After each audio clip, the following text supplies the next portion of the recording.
In the small, quaint village of Port Royal, nestled amidst the rolling hills of Waco, I found solace in the simplicity of life.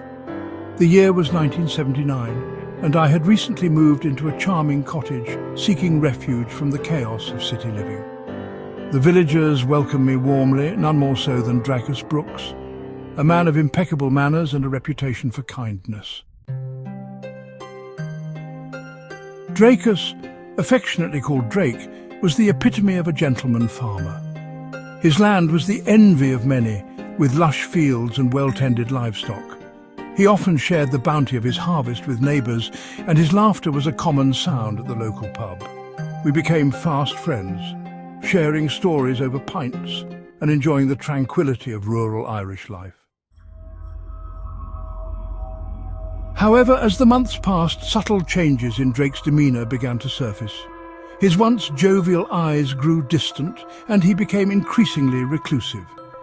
Concerned, I inquired about his well-being, but he dismissed my worries with a forced smile.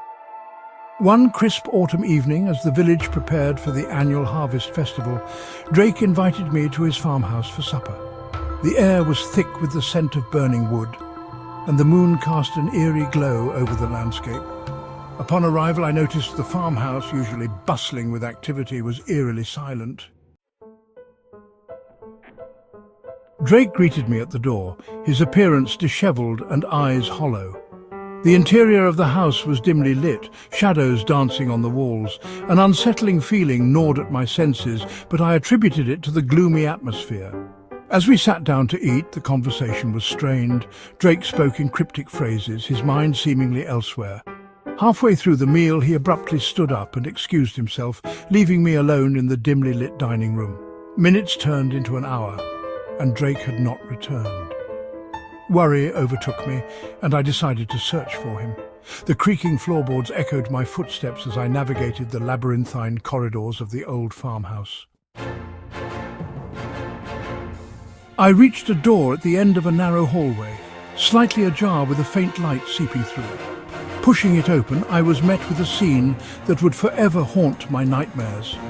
The room was a grotesque tableau of horror, walls adorned with crude drawings depicting acts of unspeakable violence, and in the centre a large wooden table stained with dark, dried blood. Various implements of torture lay scattered, their edges glinting menacingly in the dim light. In the corner, Drake stood over a lifeless figure, his hands drenched in crimson. His once kind eyes now burned with a maniacal fervour. He turned to face me, a twisted smile creeping across his face.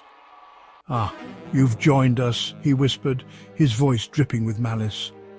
"I was hoping you'd come." Paralysed with fear, I could only watch as he advanced toward me, the metallic scent of blood overwhelming my senses. Desperation fueled my flight, and I fled the farmhouse, the chilling sound of his laughter echoing behind me. I alerted the authorities, and Drake was apprehended. The investigation revealed a series of gruesome murders spanning years, victims subjected to unimaginable torment before their deaths. The kind-hearted farmer I once knew had concealed a monstrous alter ego, a predator lurking beneath the veneer of civility. To this day, the memory of that night plagues my dreams, a constant reminder that evil often wears the most unsuspecting masks. The village of Port Royal has never been the same, the shadow of Drake Brooks' heinous acts forever staining its history.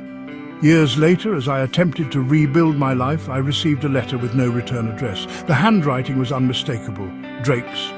With trembling hands, I opened it to find a single sentence. I was not alone. The realization struck me like a thunderbolt. Had there been an accomplice? Was the true mastermind still at large, hiding in plain sight? The thought that someone else shared Drake's dark proclivities, perhaps even someone I knew, sent shivers down my spine. Determined to uncover the truth, I delved into the village's past, seeking any clues that might reveal the identity of this mysterious partner in crime. As I pieced together fragments of information, a chilling pattern emerged. Disappearances, unexplained accidents, all pointing to a sinister presence that had been lurking in the shadows for decades. One stormy night, as I pored over old newspapers and police reports, a knock echoed through my cottage. Heart pounding, I approached the door. only to find a parcel wrapped in brown paper. Inside was a vintage photograph of the village dated 1952. In the background, barely discernible, stood two figures, Drake and another man, their faces obscured but their posture unmistakably familiar. The realization that the evil infecting Port Royal had deeper roots than I ever imagined filled me with dread. The accomplice was not just a partner, but the puppeteer orchestrating a legacy of terror that spanned generations. As the pieces fell into place, I felt a presence behind me.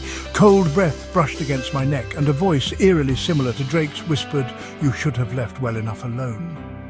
Darkness enveloped me, and the world faded into oblivion. When I awoke, I was bound to a chair.